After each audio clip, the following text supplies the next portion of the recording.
when you are a business owner and you make a mistake or you put something out and then have to walk it back.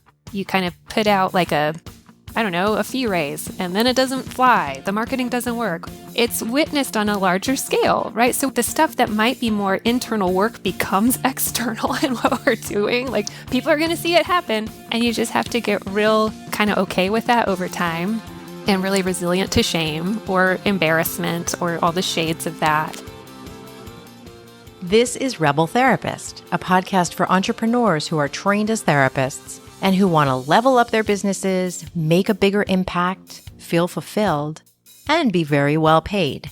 I'm your host, Annie Schuessler. Here's a really cool idea. Create a program or a course that helps you write your book. When you create a program, you get to take your ideas, turn them into a clear process, and help a group of people in real time. You get feedback and you get to make adjustments along the way so that your process gets even better. Then you write your book knowing you're writing something that really helps people. Both your program and your book allow you to help more people and get known for your work. That's what today's guest, Dr. Christen Mullane, has been up to. She's a clinical psychologist and certified meditation teacher, and she's the owner of Ginkgo Leaf Health Services, a psychotherapy practice aimed at providing services for those who've experienced medical stress and trauma. She offers a therapy program called RISE, which specifically focuses on trauma-informed mindfulness within this population. She's now the author of Medical Stress and Trauma, and I'm so proud to say that she's a grad of Create Your Program. Before I jump in, I want to invite you to join me for a free workshop. Choose a juicy niche for your program. Choosing a niche for a course or program is different from choosing a niche for your private practice. And having a great niche is one of the biggest predictors of the success of your program. Come join me on Thursday, February 13th at 11 a.m. or sign up to get the recording. Just head over to rebeltherapist.me/niche to grab your spot. Okay, here's the episode. Welcome, Dr. Christen. I'm so excited that you're here. Thank you. Thanks for having me. Yes. So you have a program that you've run 2 times now, and you have a book that is coming out or has come out by the time this is dropping, which is an incredible workbook. Yeah. And we're going to get into like who that's all for. But first, which idea came first, the book or the program? Ooh, what a great question. So technically, the book came first. The program helped me figure out how to clarify what the book needed to be about and who to aim it towards, and also to test the ideas in the book. So it was very iterative, the process, for sure. Okay, that's so interesting. Mm-hmm. So doing the program, working with people, how much do you think that changed what the workbook now looks like? Well, the whole process has been so amazing to go through and work through, because the way I kind of started making materials at all was out of desperation, truly. That was a big element. I think anybody who creates anything, whether it's a business or, a family or, whatever we make in the world, probably some level of passion is in there. And then there's a spark that also might come from a little bit of desperation sometimes. Yeah. But so I was trying to figure out how to be in private practice and find my voice and find my niche. And as part of that, started to recognize a need for materials. And then over the course of that process of meeting with people, I would test them with individual clients, So they started off as mostly just handouts and materials because I needed them. And so truly the program was like a first test of like a beginning to end kind of product in a way. And by engaging in that process of having multiple people in a room, giving me feedback about the ideas that I was trying to work with. It really was helpful in clarifying how to write it down on paper. I think finding the language, not just one-on-one, but with a lot of people kind of discussing these concepts together, like that's a whole other way of coming into more clarity and more understanding about what you're trying to do. And it let me kind of see, okay, like if I line these things up this way, if I, start with this concept, then move into this one, this one, this one, how's that flowing for people? Yeah. What are they taking from this? Is it actually therapeutic? Like I had a chance to gather some pre-post data as I was doing the program, which I hope other people are thinking about as they run their programs, right? Like really seeing if there's efficacy here. So I think after running the first program, I went back in and changed some things. After the second version of the program, changed a couple more things. Like I think it's been really eye-opening and important. And this book wouldn't be the book it is if I hadn't had the program to test the concepts within. Yeah, that makes so much sense. And I really resonate with that, except that I haven't written a book. I really resonate with what you're saying about it's yet. Yeah. It's starting with handouts because, oh boy, like I keep doing the same thing with individuals and then it moving into more of a structured process that like is the best use of people's time and energy. Yeah. That's really cool. Okay, I want to let you tell people who all of this is for. Oh boy. Well, it turns out I was actually kind of joking with my publisher a little bit because the book is about medical stress and trauma. And so if we go into kind of what that means, we might want to just take a couple of breaths first for anybody listening, because it turns out everybody's in a body. And at some point, we all interact with medical systems and we carry our whole history of living in that body into medical systems. So whether you are a patient, like you're identifying in that kind of role, or you're a caregiver, or you're a healthcare worker, like this book is for those three corners of experience. So I was kind of, in a way, it's for everybody. Like I feel like anybody could kind of have some benefit here. And the approaches in the book are trauma informed. So for people who have experienced adverse medical stuff, it could be particularly helpful for medical professionals struggling with burnout. I think there's concepts in here that are helpful, certainly for caregivers who are watching and witnessing, what it's like to struggle with aging and illness and some of the other places we have to be in community with one another. This is for you too. Yeah. Yeah. And so maybe like for real, like having a moment here to just notice our breath. Or if the breath doesn't feel safe, folks can find one thing in the room to kind of look at or listen to, or get some water or tea. Right. And maybe kind of tend to themselves during the episode. Yeah. Yeah. So there's a lot to unpack with this. I love that. Yeah. I just told you before we started, I edit out pauses, but we won't edit out this pause. Oh, wonderful. Yeah, let's do some trauma-informed podcasting today. And really, be in our bodies in a friendly way if we can get there. And I fully recognize that not everybody feels that way towards their body all the time. But hopefully we can at least come to a neutral space today. Yeah, I love that. So if it feels good, in the way it feels good, to just notice your breath. Yeah. Come into a little more peace, a little more ease where we can.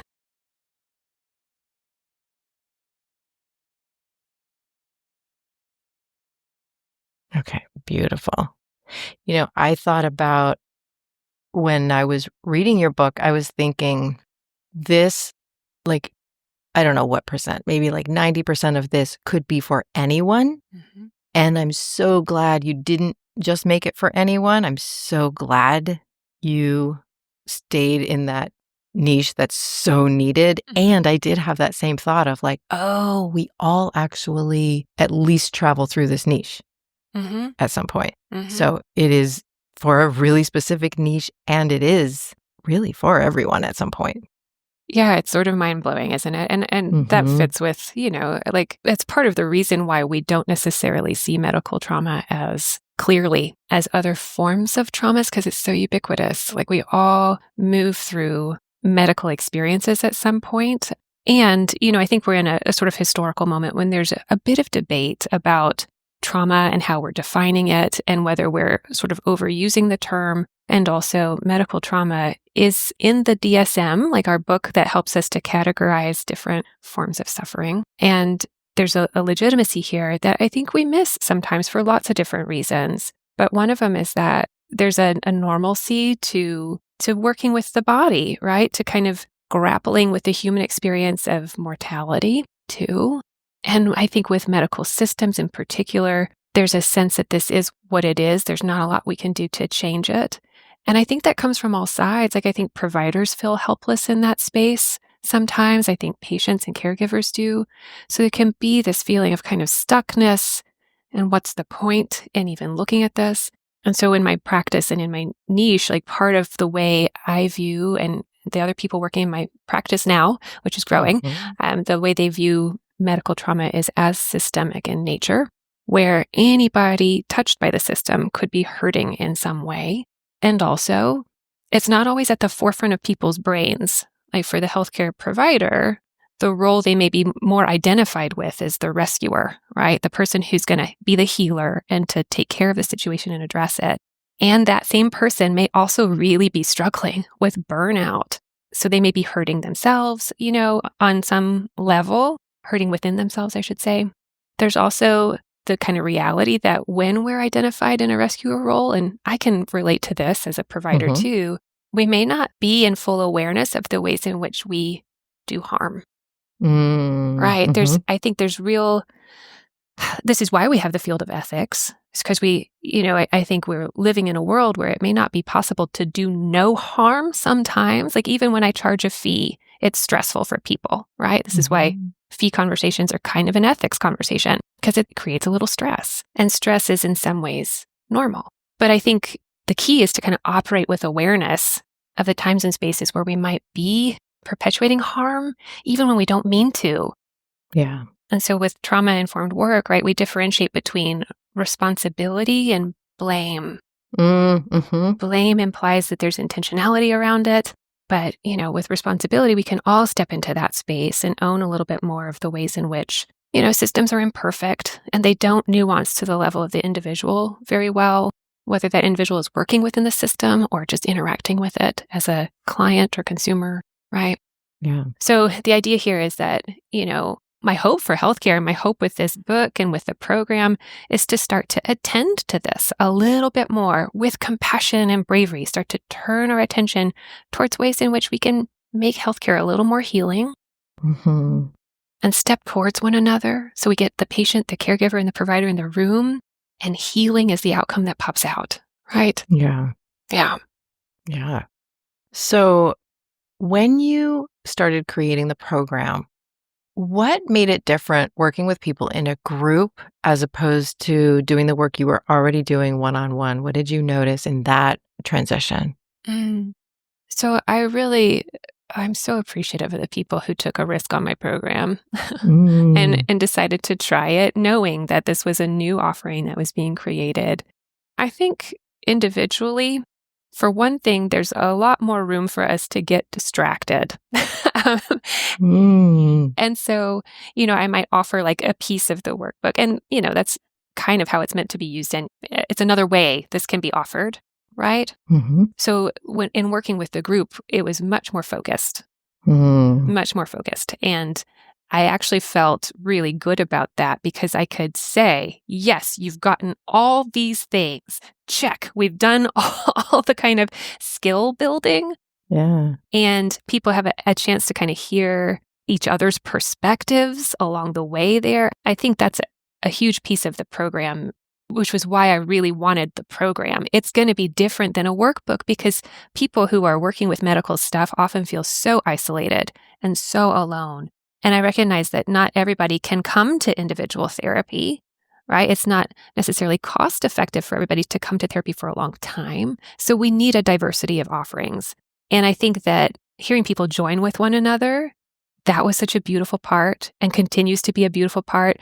Like sometimes they're so shy at first, right? But over the course of the group, I'll see people step towards one another and also get more frank with me, which I love because that's part of the struggle for folks too, is to push back with a provider a little bit. And it helps me see, okay, like things are kind of working, And so, I think that's actually really brave. I don't know if other people listening in have had this experience where they're getting pushback on their program, but that actually means there's enough safety within the program that somebody can give you feedback about it and how you are presenting in the room. I think it's actually a beautiful thing when that can happen for folks. But yeah, so seeing them so the purpose of the program was to help women who have been through an experience of some kind of traumatic medical event to reclaim safety and empowerment. And so along the way, what we're doing is, definitely practicing trauma-informed mindfulness skills. We're also practicing creating safety plans and communication plans, like really active skill building for self-advocacy in medical systems. And so for them to play this out with one another a little bit and start to gel and start to come out of their shells, it's just cool. It's just really cool to see it in action. And I think it helped me have so much more confidence in putting a book out into the world. And there's a part of me, like little Christen, who wanted to write from the time I was tiny. And so this is a big moment for her. Yes. Yeah, and I think I needed all the little pieces of support along the way, and to see, okay, what you're putting out there, it matters, it's working for people like that. I hope I'm answering your question, but all of that was very cool. You totally are. Oh my God, there's so much good stuff here. I want to go back to, you're really inspiring me about this, the pushback that we get from people. So I know that for me, my younger parts had been afraid of negative feedback in any work I was doing. From the time I ran a restaurant where you just do get negative feedback, to being a therapist, all of it, and being a business coach. And I have done a lot of work with those young parts where now I feel pretty open to and excited about getting what could be negative feedback sometimes. And I do find that I both get more quote unquote negative feedback, and I feel like I'm more effective at helping people than ever before. So I'm just really digging on what you're saying there. I've been learning brain spotting recently, and so helping people in that way. And one thing that got modeled to me in my first training, and I've been doing it in every session, has been saying I just did one last night with a friend where I was like, so this process might feel really annoying to you at times. You might feel irritated with me. I love that. I love hearing about that. I'm here for it. And she kind of giggled. But yes, indeed, at one point in the session was like, yeah, you're really annoying me right now. And I was like, good, okay, yeah. And it feels like welcoming that, it really does make a fuller, more healing experience for people especially in a program that's about healing. Yeah. Yeah. I love, by the way, that you were a restaurant owner. Yeah. I did not know this about you. That's pretty amazing. That would be a challenge. Oh, man. Coming back to what you're saying, I think, the process of creating and putting things out into the world, you're going to encounter that edge again and again. And I think, so there's a history, I guess, that came into obviously creating this workbook. I think anything we put out in the world, there's layers of luck and privilege and also wrestling internally with the hard things, the hard parts of putting something out in the world. And at one point, my sister was editing me. And golly bum. So she's great. She has all this writing experience, right? And she's wonderful at writing. And that grew me so much. And she did it in such a good way. She was I think maybe one of the key elements in helping something like this happen is finding your safe spaces to receive that feedback at first. If some part of you is brittle around it or fragile around it, I think that's so normal. It's so normal because of this ambivalence that I think I worked through in your program for sure around being seen and being witnessed out in the world. I was actually talking with some graduates of CYP the other day, and we were talking about how when you are a business owner and you make a mistake or you put something out and then have to walk it back, you kind of put out a fee raise, and then it doesn't fly. The marketing doesn't work. It's witnessed on a larger scale, right? So the stuff that might be more internal work becomes external in what we're doing. People are going to see it happen, and you just have to get real kind of okay with that over time and really resilient to shame or embarrassment or all the shades of that. And so I think being edited by my sister was this like perfect kind of experience of somebody who knew me well, who knew I could write. Like she's been a part of my life forever, who has really good skills as an editor. And then she also didn't pull her punches. She was like, this is what you need to do. And then I've been lucky to have other people kind of look at my work and edit it over time that I felt really safe with. And so that was certainly an element in coming into what we're talking about like experiencing our own stuff. And also getting a pushback about the way I write or how clear my stuff is. Like you're going to encounter those things. It's just part of it. Yeah. So I think there's a bit of depersonalizing in the sense that I can create a little space. Like it doesn't mean anything about who I am as a person, that this concept didn't come across clearly. My goal is to put out the best thing I can put out in the world, and every inch of feedback about what that could look like is just going to make the thing better. Yeah. It's just going to make it better.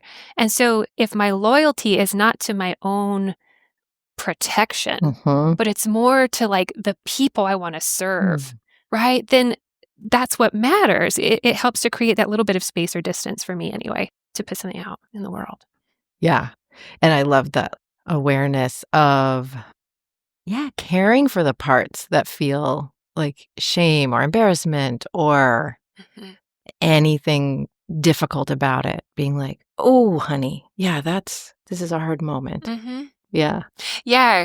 Yeah. I think, kind of coming back to that language around loyalty to our own protectors, we need them. We do need them. We need them. We need to be nourished all along the way. And also, I guess borrowing from internal family systems language, right? If we can let those parts know, hey, I've got this, like I've got this, then, they can relax down a little bit. Yeah. Yeah. That I welcome this. I welcome this feedback, this pushback. Yeah.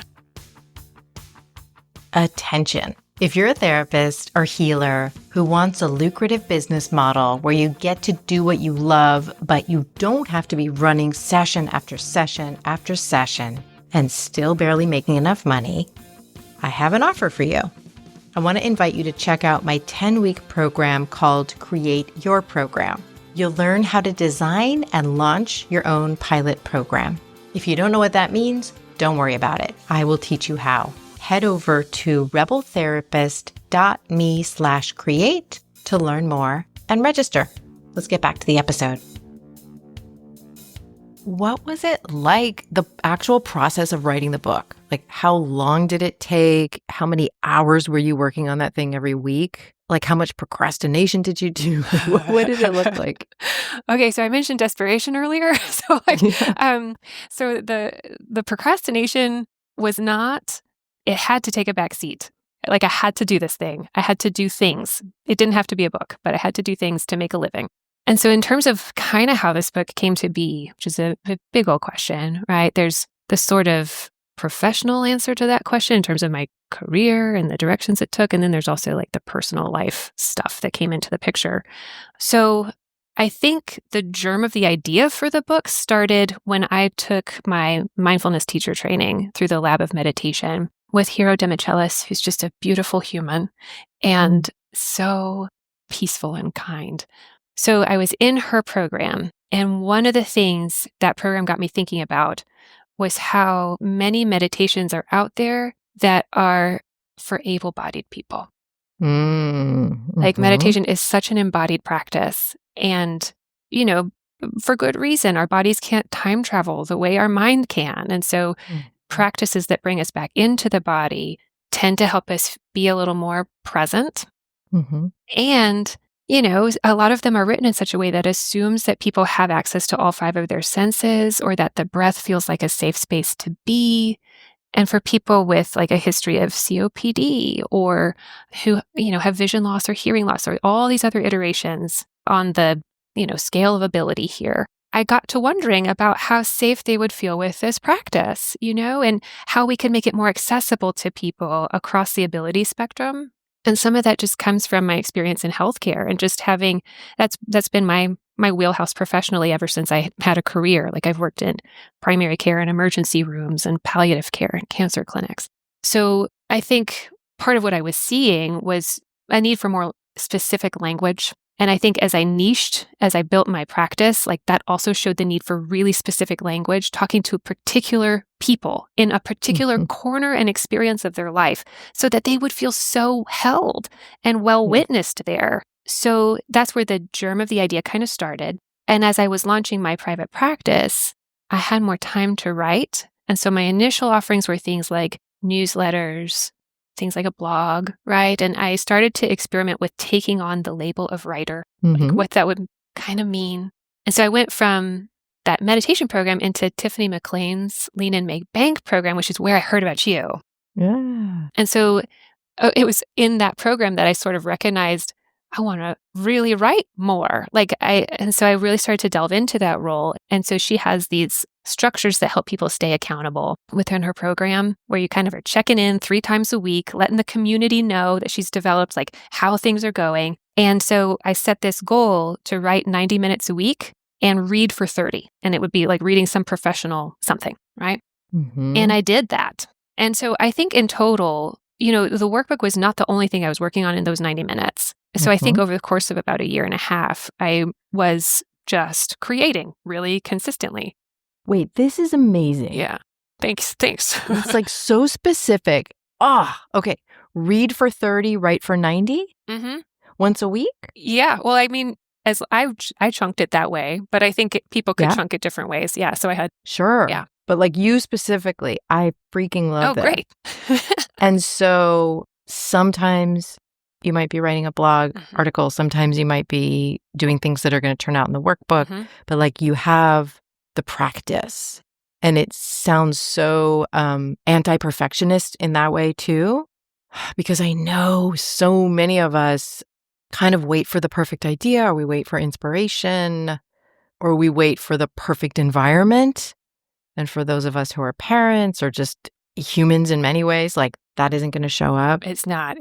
And I, honestly, your muses need to know where to find you is one way I think about it. Like you got to show up on a page consistently or things are not going to come. Okay, that's beautiful.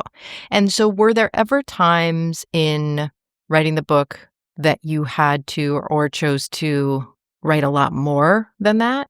Yeah. Or did it happen more slowly? There were definitely times when I couldn't put it down, like where I felt like I had this thing I wanted to get put together. And it depends on what kind of section I was writing in the book too. Like it's a little easier to unhook from kind of a handout you're creating sometimes than it is to like, there's some places where I'm explaining a concept.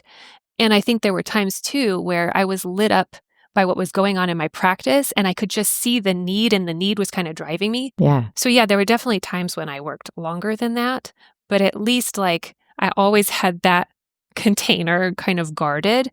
And I think, there's other layers that wrap around that, like, thinking about the luck and privilege parts here. Like I was able to connect with other writers through LIM who also wanted to create. And so we called it creative conundrums. So whether they were working on website copy or whatever, like this was a little crew that we put together where we met regularly to encourage one another.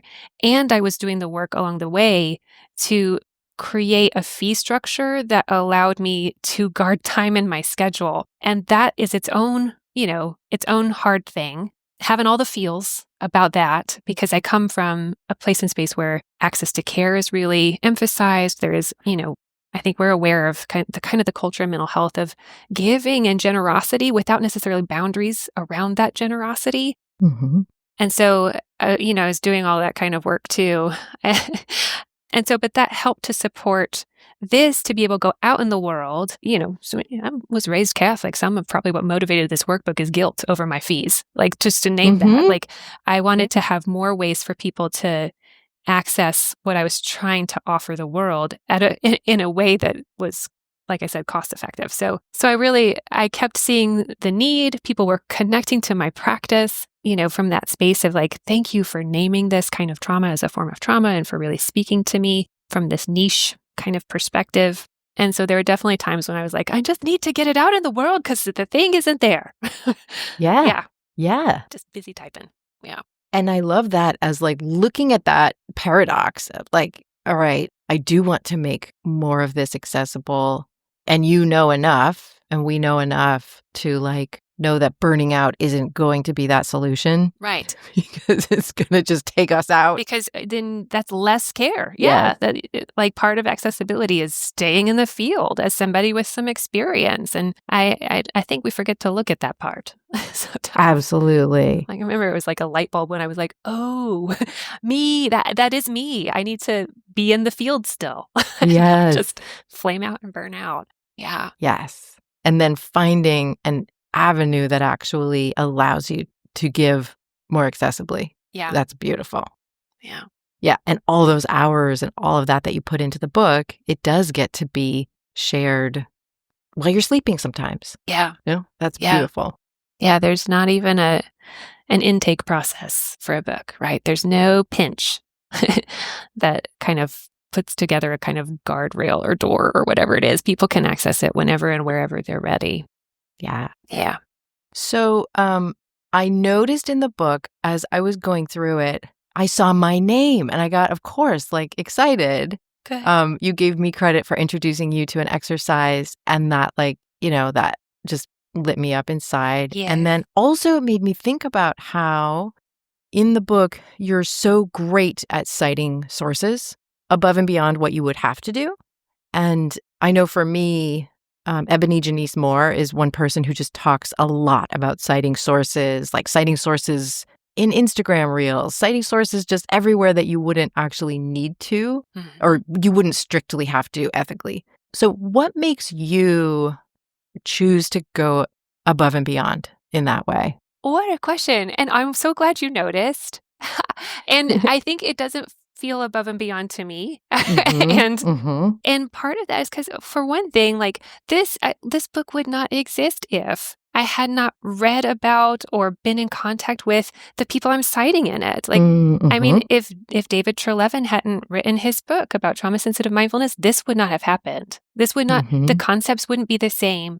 I also just really believe in everybody lifting each other up, Like, I think there's a real... I know we can get in scarcity mindset, but versus abundance kind of thoughts, right? But I just think there's not a downside.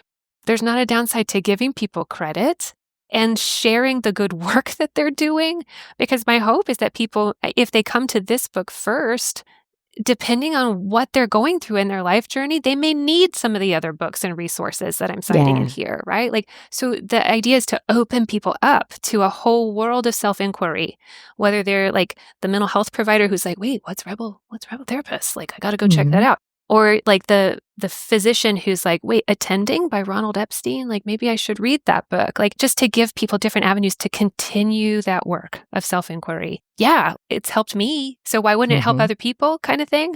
Like, yeah. I don't know. Hopefully that answered your question. But yeah, I don't think there's any downside. I think it's really important to cite people.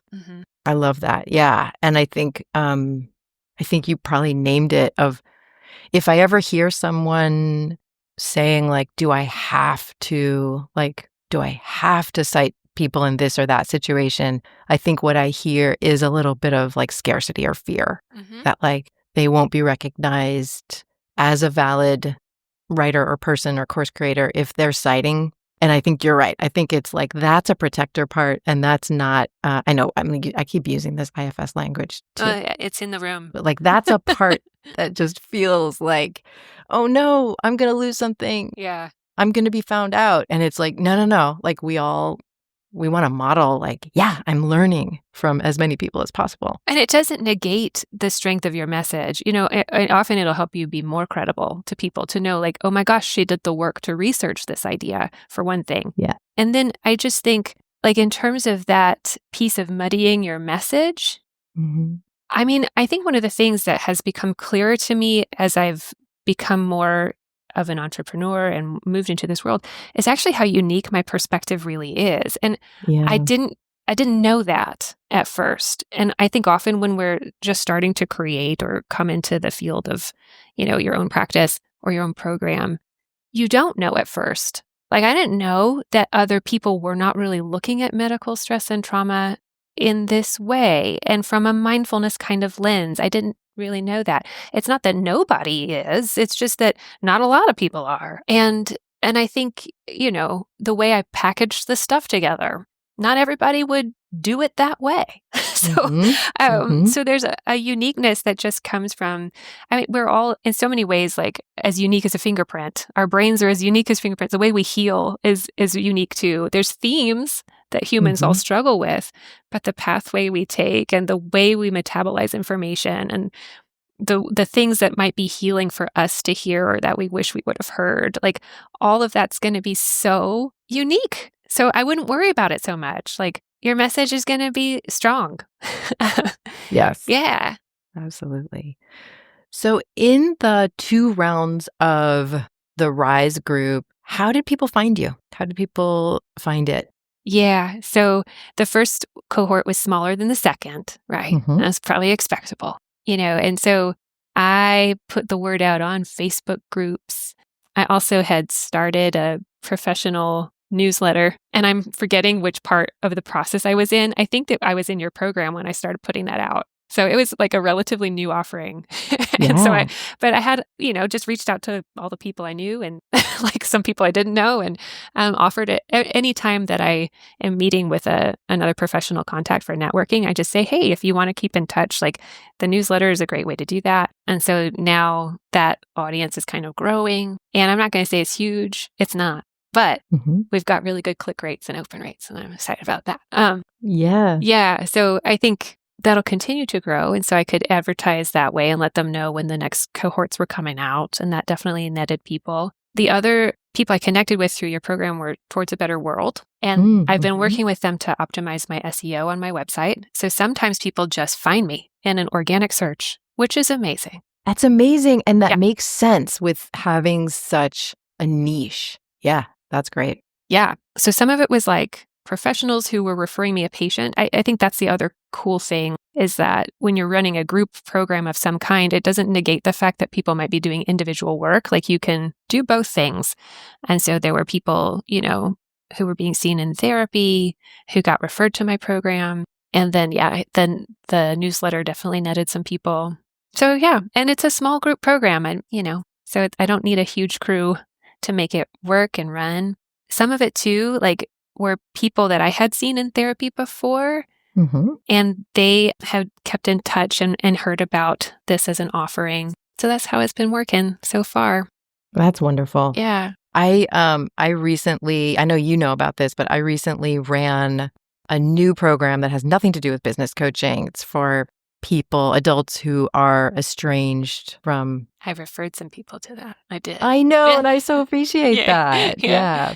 So adults who are estranged from a parent or caregiver. Yeah, it's needed. And so I'm in a similar spot with this one part of my life as what you just described was in that process. And I have a really similar, I would say a really similar thing about like where referrals came from. It was like, and it's exactly what I teach. So I was lucky to be able to be my own business coach where I was like, okay, yeah, it's going to be the first degree of separation. It's going to be people who already know me. It's going to be people who are like, most people who came in were referred from their therapist, which I was like, that's so great. Like having a group program experience where you then get to also work on whatever came up in individual therapy. Yeah. It just like enriches the therapy more. Oh man, I think there's such value to that. And I think especially if part of the work in some way is around a trauma or an injury or a wound. I mean, obviously that happens in individual therapy, but to be able to come into your own little private space with someone that you trust and say, here's what I'm dealing with, and then to go back and have it normalized in a group. Oh my gosh, all these other people are dealing with it. And then to say, I think with my program, a lot of it is educational too. And because of the nature of individual therapy, like I said, that can kind of wander and attune to people where they're at in their lives in a given moment. But it's also really nice for the therapist in the room to know, okay, you've gotten a beginning, middle, and end of some concepts here. Yeah. And so I think it's a lovely kind of loop of feedback where they can then take the content from the group that you're educating people in, bring it back into the therapy, play around with those concepts or ideas and see how to apply them in their own individual life, right? Because the group is never going to be the end all and be all. Right. Like we're just bringing some stuff up, and then some of the work for the individual is to say, what if this resonates for me? How am I going to apply it with the people I know in my little corner of the world? So yeah, I think having both is great. And the kind of line we walk in my practice is to say, we recommend individual therapy along the way here. We're not requiring it, but I think it's a good thing to have. Yes. Yeah. And I think that can help. Remembering that they're just two different things can really help people who are kind of worried about it being competition. Mm-hmm. It's just not going to be competition. Two different things. Yeah, they are. Yeah. Thank you so much. This has been incredible, like I knew it would. Yay. I'm so glad I got the chance to be with you. And thank you for making it happen and giving me the opportunity. Yeah. And thank you for your wonderful book. Oh, man. I hope you love it. Yeah. It wouldn't be what it was without me having known you, gone through your program. Yeah. So it really helped to refine it so much. You can find out more about Dr. Christen Mullane at GinkgoLeafHealth.com. Get the book, Medical Stress and Trauma, everywhere books are sold. It comes out on February 11th, 2025. I want to thank Ames Palms for editing this podcast. If you found this episode supportive, please do a couple of things. Share it with your favorite therapist or healer. That is absolutely the most important way we reach more people. And if you haven't already, please hit follow and give us 5 stars. That is so helpful to this podcast. And thank you so much for listening. I'll see you next time.